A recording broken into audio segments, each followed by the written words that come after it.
Hi നമസ്കാരം. എല്ലാ പ്രിയപ്പെട്ട പ്രേക്ഷകർക്കും ഐക്കൺസ് ഓഫ് ഇന്ത്യയുടെ പുതിയ എപ്പിസോഡിലേക്ക് സ്നേഹോഷ്മളമായ സ്വാഗതം. ഐക്കൺസ് ഓഫ് ഇന്ത്യ ഇപ്പോൾ നിൽക്കുന്നത് തൃശ്ശൂർ ജില്ലയിലെ വടക്കാഞ്ചേരിയിലാണ്.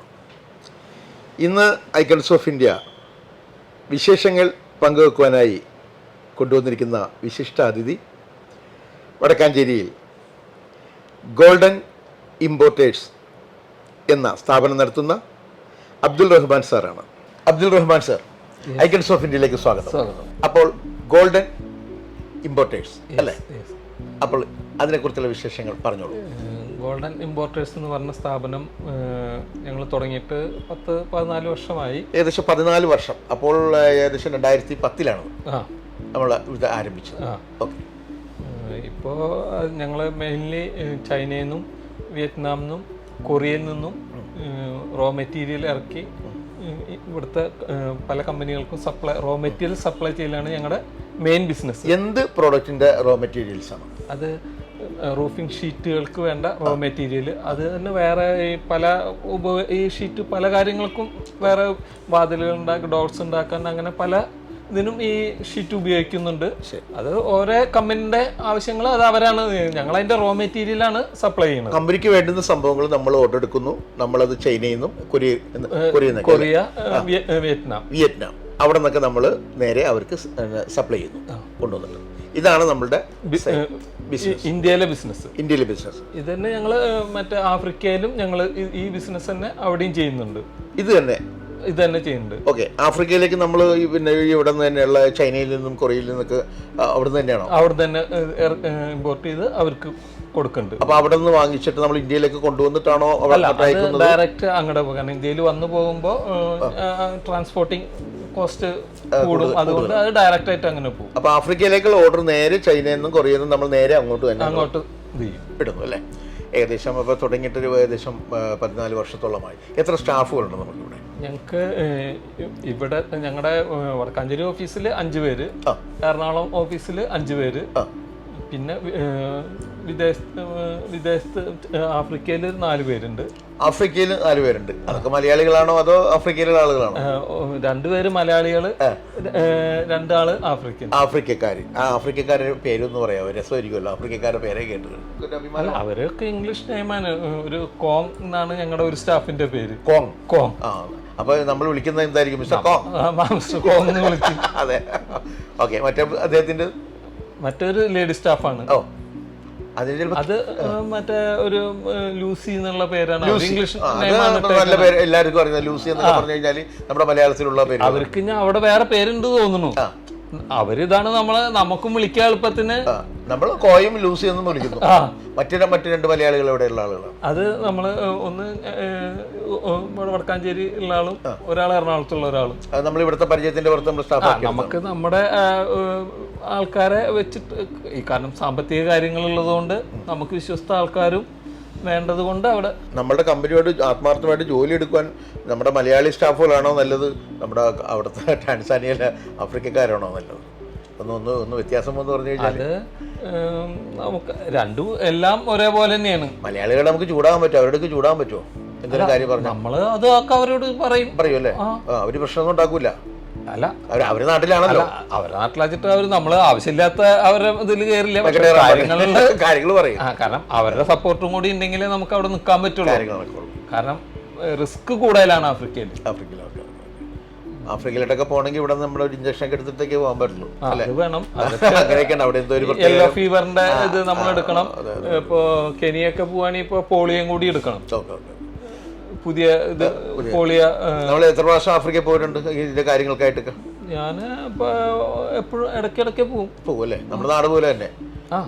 നമ്മൾ ഈ ചൈനയിൽ നിന്ന് കൊറിയയിൽ നിന്നൊക്കെ നമ്മൾ ഓർഡർ എടുക്കും. ഈ മറ്റേ മെറ്റീരിയൽസിന്റെ ഓർഡർ എടുക്കുമെന്ന് വെച്ചാൽ ഓർഡർ എടുക്കും. നമ്മൾ അവിടെ പോയിട്ട് നോക്കി ക്വാളിറ്റിയൊക്കെ കണ്ട് എല്ലാം തിട്ടപ്പെടുത്തിയതിന് ശേഷമാണോ നമ്മൾ ഓർഡർ ചെയ്യുന്നത്?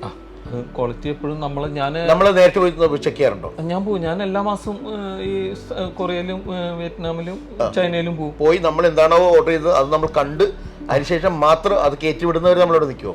അല്ല, അതിന് അവിടെയും സ്റ്റാഫിന് വെച്ചിട്ടുണ്ട് നോക്കാൻ. അവര് നോക്കും. പിന്നെ ഞാൻ പോയി നോക്കും. പ്രൊഡക്ഷൻ കഴിഞ്ഞാൽ ക്വാളിറ്റി ടെസ്റ്റ് ചെയ്യും. എപ്പോഴെങ്കിലും നമ്മൾ ചൈനക്കാരോ കുറേക്കാരോ പറ്റിക്കാൻ നോക്കിയിട്ടുണ്ടോ? അതെല്ലായിടത്തും ഉണ്ട്. അതാണ് ഞാൻ പറയുന്നത്, ഞാൻ സുഹൃത്തിനൊക്കെ പറ്റിച്ചിട്ടുണ്ട്, അതുകൊണ്ടാണ് ഞാൻ ചോദിച്ചത്. എല്ലാ സ്ഥലത്തും ഉണ്ട്. നമ്മളിപ്പോ അത് നമ്മൾ നോക്കണ്ട്. ഇപ്പൊ നമ്മളോട് ഇപ്പൊ ഒരു സാധനത്തിന്റെ വില 100 രൂപ നോർമലി ആണെന്ന് വെക്കുക. അത് ഒരാള് 50 രൂപയ്ക്ക് തരാന്ന് പറയാ, 75 രൂപയ്ക്ക് തരാന്ന് പെട്ടെന്ന് പറഞ്ഞാൽ അത് പറ്റിക്കലാണ്. ക്വാളിറ്റി കുറവാണ്. അല്ല, ക്വാളിറ്റി അല്ല, പറ്റിക്കലാണ്. ക്വാളിറ്റി കുറയാലും എന്തെങ്കിലും അതിലൊരു 90-80 പറയാൻ പറ്റുള്ളൂ. അതുപൂർവ്വം നമ്മൾ ചെന്ന് അതിന് വേണ്ടി ഈ ഇരിക്കുന്ന പല കമ്പനികളും ഉണ്ട്. കമ്പനി എന്ന് വെച്ചാൽ ട്രേഡിംഗ് കമ്പനികൾ അവരുണ്ടാക്കും. ഓൺലൈനിലൊക്കെ അവര് നമ്മൾ ചാറ്റ് ചെയ്ത് ആ സാധനം ഏത് സാധനം പറഞ്ഞാലും അവര് തരാന്ന് പറയും. അവർക്ക് അഡ്വാൻസ് വാങ്ങും. നമ്മൾ അഡ്വാൻസ് അവർ നേരത്തെ കൊടുത്താൽ പോയി. അല്ല, അഡ്വാൻസ് എല്ലാ മറ്റുള്ള സ്ഥലം ഇപ്പൊ ചൈനയിലൂടെ ഫുൾ പേയ്മെന്റ് ആദ്യം കൊടുത്താലേ ബിസിനസ് നടക്കുള്ളൂ. അഡ്വാൻസ് കൊടുക്കണം, പിന്നെ നമ്മളത് ലോഡ് ചെയ്യാനായിട്ട് ചെയ്യുമ്പോൾ പേയ്മെന്റ് കൊടുക്കണം, ഫുൾ പേയ്മെന്റ് കൊടുക്കണം. അപ്പോൾ നമുക്ക് വിശ്വാസത ഉള്ളിടത്തുനിന്ന്, അല്ലെങ്കിൽ ഇവിടെ വരുമ്പോൾ ചിലപ്പോൾ സാധനം എന്തെങ്കിലും ആയിരിക്കും, അത് എന്താണെന്നുള്ള നമ്മളിവിടെ വന്നതിന് ശേഷം അറിയുള്ളൂ. കേരളത്തില് നമ്മളിപ്പോ വിതരണം ചെയ്യുന്ന സ്ഥലങ്ങളൊക്കെ എവിടെയൊക്കെയാണ്? ഓൾ കേരള പിന്നെ തമിഴ്നാട് ഒക്കെ ചെയ്യുന്നുണ്ട്. നമ്മള് കൊടുക്കുമ്പോ തന്നെ ഇതുപോലെ തന്നെയാണോ? റെഡി ക്യാഷ് ആണോ? ഇത് ക്രെഡിറ്റ് കണ്ടമാനം. ഇതിൽ നമ്മൾ കുറച്ചൊക്കെ സഹായിക്കാതെ നമുക്ക് നിർത്തിയില്ല. എല്ലാം കടുംപിടുത്തം പിടിച്ചു കഴിഞ്ഞാൽ ഇവിടെ ബിസിനസ് ചെയ്യണമെങ്കിൽ നമ്മൾ അത് ഇവിടുത്തെ രീതിയിലായിരിക്കണം. നമ്മൾ വാങ്ങുമ്പോ നമ്മൾ മുഴുവൻ കാശ് ആദ്യം കൊടുത്താണെന്ന് പറഞ്ഞിട്ട് ഇവിടെ അങ്ങനെ തരണം എന്ന് പറഞ്ഞാൽ നടക്കില്ല. അതെ, ഗോൾഡൻ ഇമ്പോർട്ടേഴ്സ് നല്ലൊരു പേരാണ്. ഇതാരാണ് ആ പേരിട്ടത്? അത് ഞങ്ങളുടെ മറ്റേ golden timber, golden bakers, golden hotel. അപ്പൊ അങ്ങനെ ആ ഗോൾഡൻ എന്നുള്ളതിൽ ഞങ്ങൾ ആദ്യം അങ്ങനെ ഇത് കുറെ മുമ്പേ വരുന്നത് കൊണ്ട് അത് തന്നെ ആയിട്ട്. ഇത് ആരായിട്ടാണ് തുടങ്ങി വെച്ചത്? ഇത് തലമുറകളായിട്ട് ഇങ്ങനെ തലമുറയായിട്ട് ഞങ്ങള് ടിമ്പർ ബിസിനസ് ആയിരുന്നു ഞങ്ങളുടെ ഫാമിലി. അത് കഴിഞ്ഞ് എന്റെ മാരേജിനൊക്കെ ശേഷം ആണ് ഈ ബേക്കറി മറ്റുള്ളതൊക്കെ തുടങ്ങിയത്. ബേക്കറി എത്ര ബേക്കറി ഉണ്ട് ഈ പേരില്? ഞങ്ങൾക്ക് ഒരൊറ്റ ബേക്കറി ഉള്ളൂ. ഓക്കെ, ശരി. അതെങ്ങനെ പോകുന്നു? ആ, കുഴപ്പമില്ല, നല്ല രീതിയിൽ പോകുന്നുണ്ട്. അത് ഞങ്ങളുടെ ഒരു അറിയപ്പെടാൻ, ഞങ്ങൾ ഈ ബേക്കറി ഞങ്ങൾ നാട്ടിലറിയാം. അപ്പൊ അതുകൊണ്ട് അതിങ്ങനെ ചെയ്യണു. ഞങ്ങളുടെ മെയിൻലി ബിസിനസ് നല്ല പ്രോഫിറ്റ് അല്ല, ഒരു നമ്മൾക്കൊരു സ്ഥാപനം ഉണ്ട്. ഞങ്ങളുടെ ഇപ്പൊ ഞങ്ങളുടെ ഓൺ ബിൽഡിങ്ങിൽ അത് ഇങ്ങനെ ഓടുന്നു. അതുകൊണ്ട് അത് നമ്മൾ അറിയപ്പെടുന്ന ബേക്കറി മേഖലയിലാണ് ഞങ്ങൾ അറിയുന്നത്. അപ്പൊ അതുകൊണ്ട് നമ്മളത് കണ്ടിന്യൂ ചെയ്യണമെന്ന് മാത്രമേ ഉള്ളൂ. കാരണം ഞങ്ങളുടെ മെയിൻലി ബിസിനസ് ഇമ്പോർട്ടിംഗ് ആണ്. അപ്പൊ ഗോൾഡൻ ടിമ്പേഴ്സിന്റെ വിശേഷങ്ങൾ ഇത്രയൊക്കെ ഉള്ളൂ. ഇനി കൂടുതൽ വിശേഷങ്ങളിലും പറയാനുണ്ടോ? ഗോൾഡൻ ടിമ്പേഴ്സ് നമ്മുടെ ഈ സ്ഥാപനത്തെ ഞങ്ങൾ ഫാമിലി, ഞാൻ ജനിക്കുമ്പോഴേ മരമില്ലുണ്ട്. അപ്പൊ അതിന്റെ ഇതിലുള്ള അങ്ങനെ അത് ആ ഫാമിലി മരമിന്റെ ആയതുകൊണ്ട് അതിലിങ്ങനെ തുടർന്നു പോകുന്നു. അതിൽ നിന്നാണ് നമ്മൾ ബിസിനസ് പഠിച്ചത്. അപ്പൊ വാപ്പയായിട്ടൊക്കെയാണ് തുടങ്ങി വെച്ചത് അല്ലേ? ഓക്കെ. വാപ്പയുടെ പേരെന്തായിരുന്നു? അബ്ദുട്ടി അല്ലേ? അദ്ദേഹമാണ് തുടങ്ങി വെച്ചത്. ഓക്കെ, ശരി. അപ്പോൾ ഇതൊക്കെയാണ് നമ്മളുടെ ഒരു ഗോൾഡൻ ടിമ്പേഴ്സിന്റെ ചെറിയ വിശേഷങ്ങൾ. ഇനി കൂടുതൽ വിശേഷങ്ങളിലേക്ക് നമുക്ക് കടക്കാം. നമ്മുടെ പേഴ്സണായിട്ടുള്ള വിശേഷങ്ങളിലേക്ക് ഇനി പോവാം. അതിനുശേഷം വീണ്ടും നമുക്ക് ഗോൾഡൻ ടിമ്പേഴ്സിലേക്ക്. ഓക്കെ. അപ്പൊ ജനിച്ചത് ഇവിടെ തന്നെ വടക്കാഞ്ചേരി. ഇവിടെ പ്രോപ്പർ വടക്കാഞ്ചേരിയാണ്. വടക്കാഞ്ചേരി ഓട്ടുപാറ എന്ന് പറയും. ടൗൺ തന്നെ. ടൗണിന്റെ ഓട്ടുപാറ എന്നൊക്കെ ടൗൺ ആണല്ലേ? പക്ഷേ പേര് കേട്ടാണ് ഗ്രാമത്തിന്റെ. ഗ്രാമല്ല, ഓട്ടുപാറ വടക്കാഞ്ചേരി എന്ന് പറഞ്ഞാൽ ഈ ടൗണിന്റെ ഓരോ ഭാഗത്തിന്റെ പേര് എന്നുള്ളൂ. വടക്കാഞ്ചേരി ടൗണിന്റെ ഒരു ഭാഗം. ടൗണിൽ തന്നെയാണ്. ഒരു ഗ്രാമീണ അല്ല, ഗ്രാമീണ വെച്ചാൽ വടക്കാഞ്ചേരി ടൗൺ എന്ന് പറഞ്ഞ ഒരു ഗ്രാമീണ മേഖല, മൊത്തത്തില് ഗ്രാമീണ മേഖല, മലകളും കാടുകളും ഉള്ള ഒരു സ്ഥലമാണ് വടക്കാഞ്ചേരി എന്ന് പറഞ്ഞു കഴിഞ്ഞാൽ. പക്ഷെ നമ്മളത് ഓക്കെ. അപ്പോൾ തറവാട്ട് പേരെന്തായിരുന്നു? കുന്നത്ത് പീടികയിൽ. കുന്നത്ത് പീടികയിൽ. തറവാട്ടിനൊരു ഇച്ചിരി ഇതൊക്കെ ഉണ്ടല്ലോ.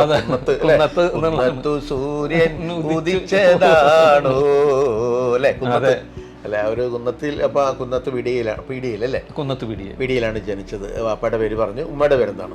മറിയാമ്മ. ഓക്കെ. സഹോദരങ്ങൾ ഒരു സഹോദരി, ഒരു സഹോദരൻ. രണ്ടുപേരും പേര് പറഞ്ഞു. നദീറ, അബ്ദുൽ ഗഫൂർ. ഓക്കെ. നദീറ എന്ത് ചെയ്യണം? നദീറ ടീച്ചറാണ്. എവിടെ? അവര് ചേലക്കരയാണ്. ചേലക്കര സ്കൂളിലായിരുന്നു. ഇപ്പൊ റിട്ടയറായി. അവര് ഫാമിലിയൊക്കെ അവിടെ തന്നെയാണ്. അടുത്ത അബ്ദുൽ ഗഫൂർ ബിസിനസ് ആണ്. ആള് അവിടെ ചേലക്കര തന്നെയാണ്. അപ്പൊ 3 പേരാണ് നിങ്ങൾ? അധികം മെമ്പർമാരൊന്നും ഇല്ല. ചില കുടുംബങ്ങൾക്ക് എന്നൊക്കെ പറഞ്ഞാൽ 10, 12, 16, 18 വരെയൊക്കെ പോണ ഞങ്ങളുടെ ഫാമിലിയില് മൂന്നുള്ളൂ, ബാക്കിയൊക്കെ 10, 16.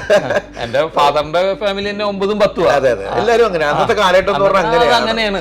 പക്ഷെ അത് രസമാണ്. നമുക്ക് കുറെ സഹോദരങ്ങളും കുറെ സഹോദരിമാരൊക്കെ ബാല്യകാലങ്ങളിലൊക്കെ നമുക്ക് ഓടിച്ചാടി കളിക്കാനും കുറച്ച് അടിപൊളി ബഹളം കുസൃതിത്തരങ്ങളൊക്കെ വീട്ടിൽ തന്നെ ഇഷ്ടംപോലെ ഫാമിലിയിൽ ഇഷ്ടംപോലെ ആൾക്കാരാണ് കളിക്കാനും കൂടാനും ഒക്കെ. നമ്മളെ പുറത്തുനിന്ന് ആരെങ്കിലും അറ്റാക്ക് ചെയ്യുകയാണെങ്കിൽ, അതായത് കൊച്ചുങ്ങളെ ചോദിക്കാനായിട്ട് ഒരു പറ്റം പ്രദേശം, അത് കാരണം പേടിയായിരിക്കും.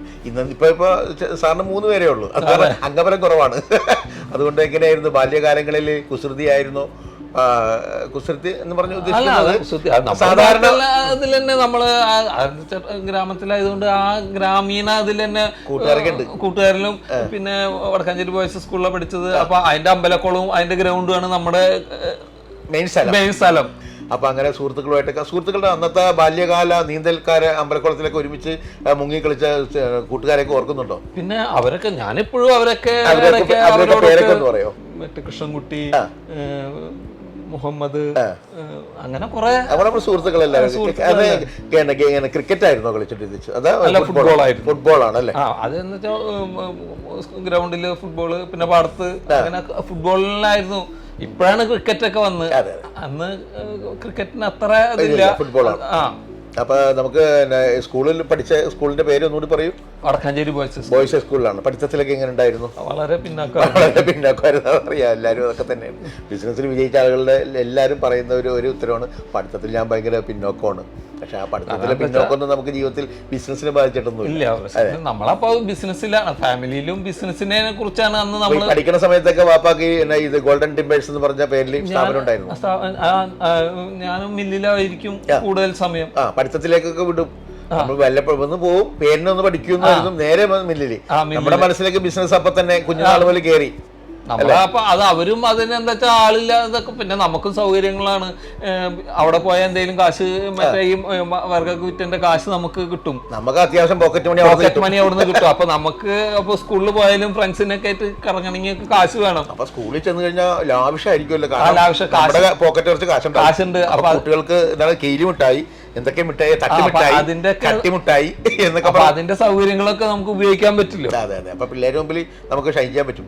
അപ്പൊ അതുകൊണ്ട് അതിനു വേണ്ടി നമ്മൾ പോവും. അതെ, തീർച്ചയായിട്ടും. അപ്പൊ നമ്മള് കൊച്ചുനാൾ മുതൽ നമ്മൾ ധനാഢ്യനാണ്.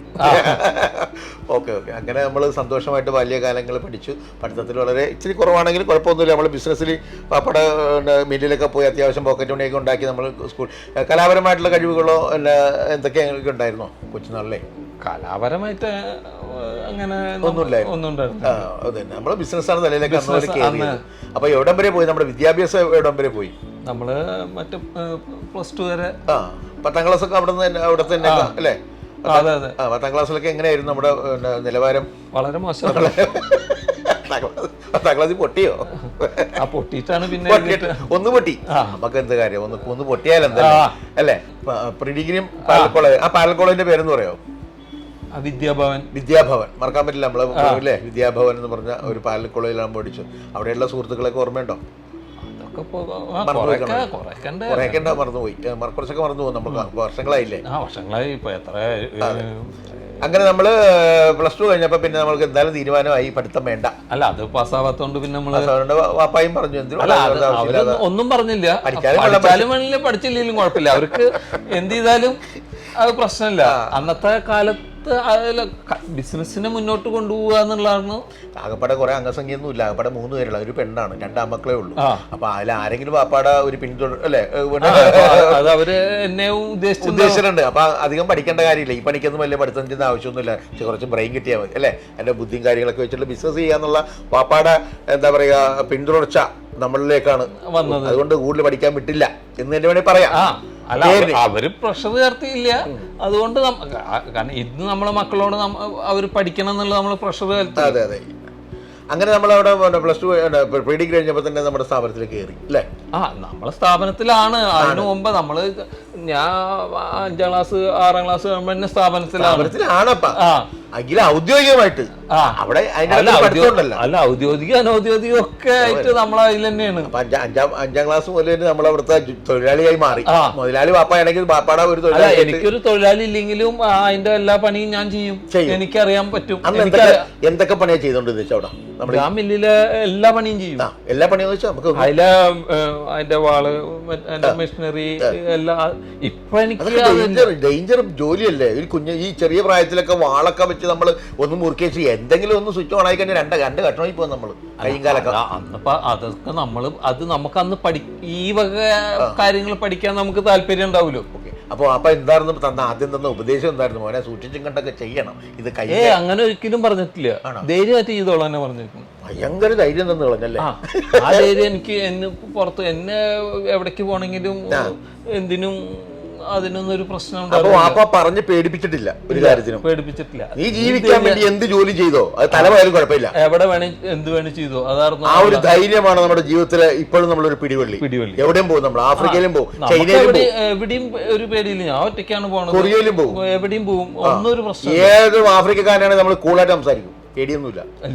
2 സ്റ്റാഫുകൾ നമ്മള് ശമ്പളക്കാരനാക്കി വെക്കുകയും ചെയ്തു. പിന്നെ എന്തിനാ പേടിക്കാതിരാ? നമുക്കതൊരു പേടിയില്ല. അപ്പൊ ജീവിതത്തിൽ ചങ്കൂറ്റം തന്നത് വാപ്പയാണ്.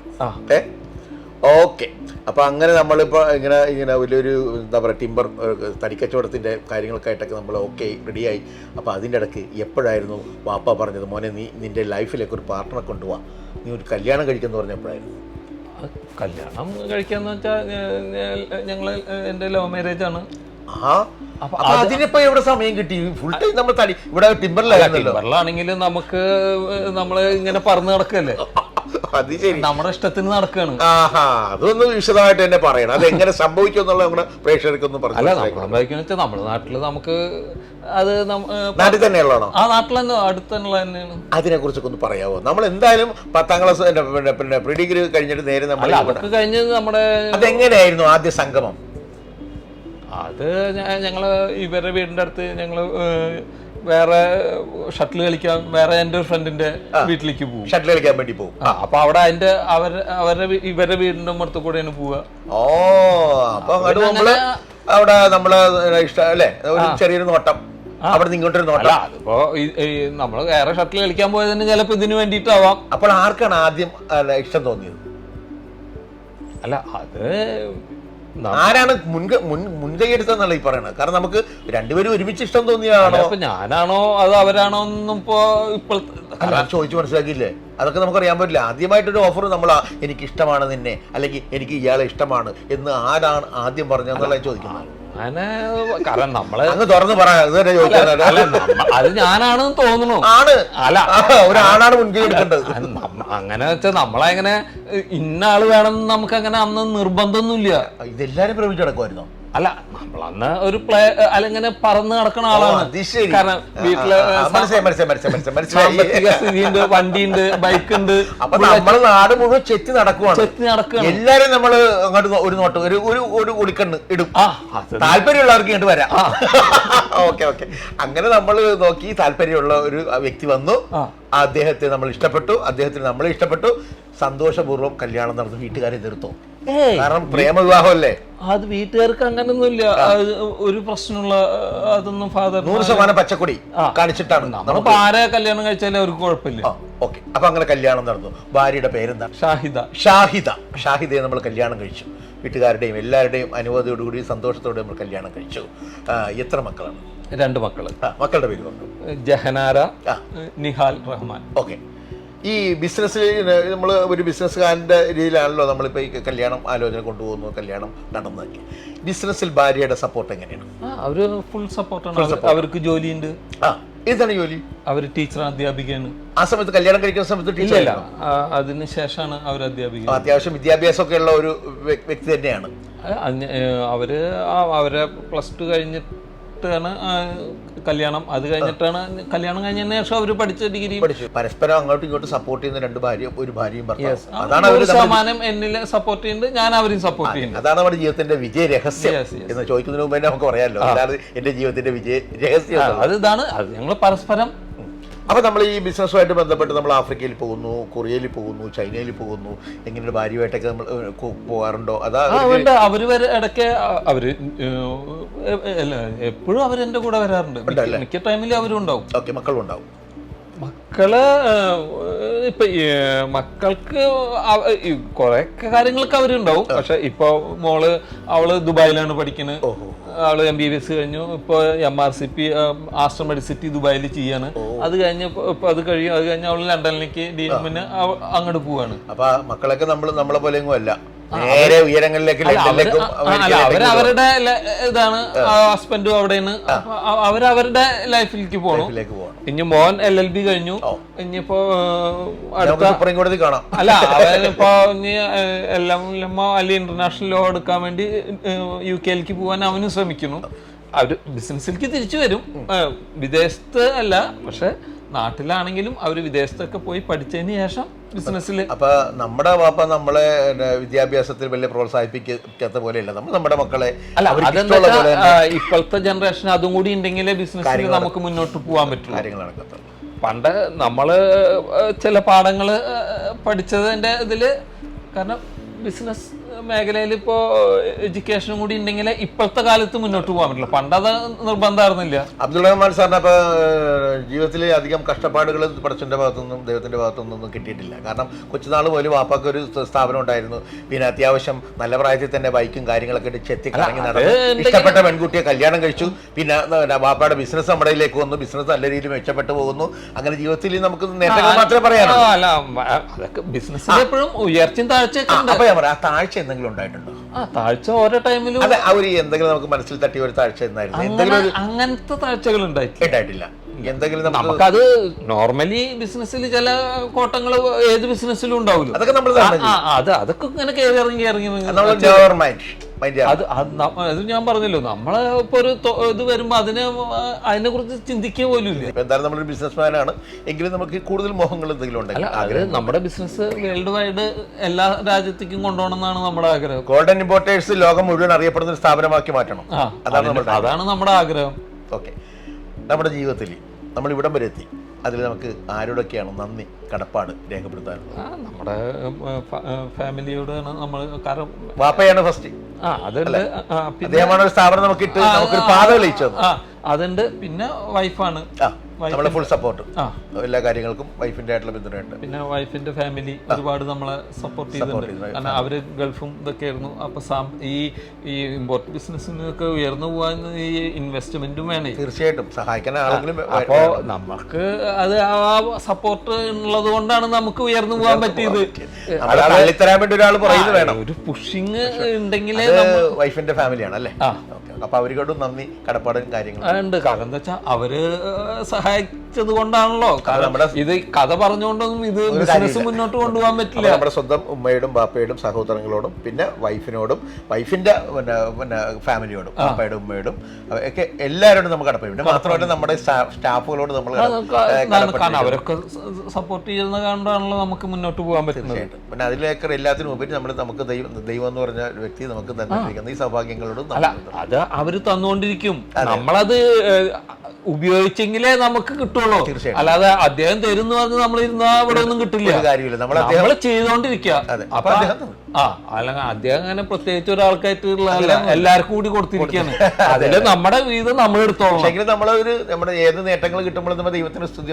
അതുണ്ട്. അല്ല, ഞാൻ പറഞ്ഞ് പലരും എന്താണെന്ന് വെച്ചാൽ ദൈവം തരട്ടെന്ന് വെച്ചിട്ട് കിട്ടില്ല. ദൈവം തരട്ടെന്ന് പറഞ്ഞ റോട്ടിൽ പോയി കുത്തിരുന്ന് ദൈവം തരികയല്ല. അപ്പൊ നമ്മൾ അതിനുവേണ്ടി പണിയെടുത്താൽ കിട്ടും. പണിയെടുത്തില്ലേ കിട്ടൂല. നമ്മൾ എന്തായാലും സാറിൻ്റെ വിശേഷങ്ങൾ ഇനിയും ഒത്തിരി കേൾക്കുവാൻ നമുക്ക് പ്രേക്ഷകർക്ക് ആഗ്രഹമുണ്ട്. പക്ഷേ സമയക്കുറവ് മൂലം മാത്രം നമ്മൾ ചെറുതായിട്ട് നമുക്കൊന്ന് വൈൻഡപ്പ് ചെയ്യാണ്. അപ്പോൾ നമ്മൾ എന്തായാലും ഇനി ഒരു ചെറിയൊരു കാര്യങ്ങളും സാറിൻ്റെ ഉണ്ട്. അതായത് ഇനി നമ്മളുടെ ഈ വ്യവസായത്തിലേക്ക് വരുന്ന യുവ തലമുറ വ്യവസായികൾക്ക് സാറിൻ്റെ ഇത്ര നാളത്തെ എക്സ്പീരിയൻസ് വെച്ച് ചെറിയൊരു അഡ്വൈസ്. അല്ല, ഏത് ഒരു ആൾ വരുമ്പോഴും ധൈര്യമായിട്ട് മുന്നോട്ട് പോവുക. നമ്മൾ ചെയ്തുകൊണ്ട് തിരിച്ചടികൾ നമുക്ക് ഉണ്ടാവും. പക്ഷെ തിരിച്ചടിയൊക്കെ നമുക്ക് അതൊരു പാഠമാക്കിയിട്ട് ആ തിരിച്ചടിക്കാനുള്ള കാരണം എന്താണ് അതിനെ നമ്മൾ ശരിയാക്കി മുന്നോട്ട് പോയാൽ ഏത് ബിസിനസ്സിനും എല്ലാ ബിസിനസ്സിനും മുന്നോട്ട് പോകാൻ പറ്റും, വിജയിക്കാനും പറ്റും. അതിൽ നമ്മൾ വിജയിക്കണം എന്ന് വെച്ച് തന്നെ പോകണം. ഏതൊരു ബിസിനസ് തുടങ്ങിയാലും അതിന് താഴ്ചയും ഉണ്ടാവും ഉയർച്ചയും ഉണ്ടാവും. അപ്പം നമ്മൾ താഴ്ചയിൽ ഭയപ്പെടാണ്ട് ഉയർച്ച ഉണ്ടാവുമെന്ന് മാത്രം ചിന്തിച്ചു പോയാൽ അത് നടക്കും. തീർച്ചയായിട്ടും. അപ്പോൾ സാർ ഇത്രയും നേരം സാറിൻ്റെ വ്യക്തിപരമായ വിശേഷങ്ങൾ, സാറിൻ്റെ സ്ഥാപനമായ ഗോൾഡൻ ഇമ്പോർട്ടേഴ്സ് എന്ന സ്ഥാപനത്തിനെ കുറിച്ചും വിശേഷങ്ങൾ ഞങ്ങളുടെ പ്രേക്ഷകരോടൊത്ത് പങ്കുവച്ചതിന് ഒത്തിരി നന്ദി സാർ. സാറിൻ്റെ ആഗ്രഹം പോലെ തന്നെ ലോകം മുഴുവൻ അറിയപ്പെടുന്ന ഒരു സ്ഥാപനമായിട്ട് എന്താ പറയുക ഗോൾഡൻ ഇമ്പോർട്ടേഴ്സ് വളരട്ടെ എന്ന് ആശംസിക്കുന്നു. ഇത്രയും നേരം വിശേഷങ്ങൾ പങ്കുവച്ചതിന് ഒരിക്കൽ കൂടി നന്ദി പറയുന്നു. Thank you sir. Thank you sir.